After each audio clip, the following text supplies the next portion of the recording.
Welcome back to RamZland. Today I want to show you what happens to elemental sodium when it's on ice. Check this out. All I'm using in this reaction is a little bit of ice and some elemental sodium that I have stored in mineral oil. To begin, I'm going to cut a very small piece of sodium from this block, and you'll see what it looks like underneath that oxidation layer. You can see how bright and shiny it is. And that'll start to oxidize, and I'll turn this pale gray very quickly. Next, I'm going to prepare my bed of ice. After drying off my sodium, you can start seeing that oxidation layer as it turns that pale gray color. I'm going to put this right in the middle of our bed of ice and see what happens. Here we go.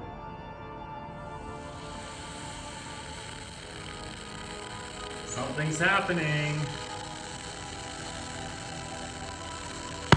Oh, I think it's reacting.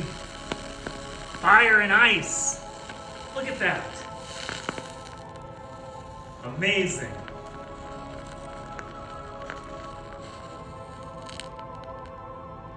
Sodium and ice.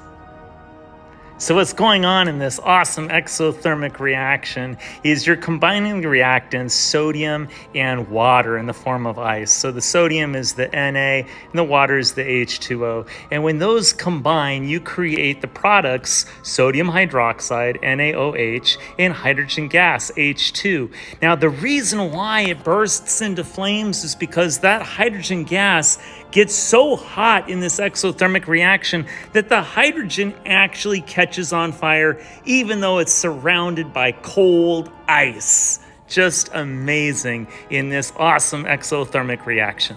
Well, I hope you enjoyed today's edition of RamZland, and I'll see you next time.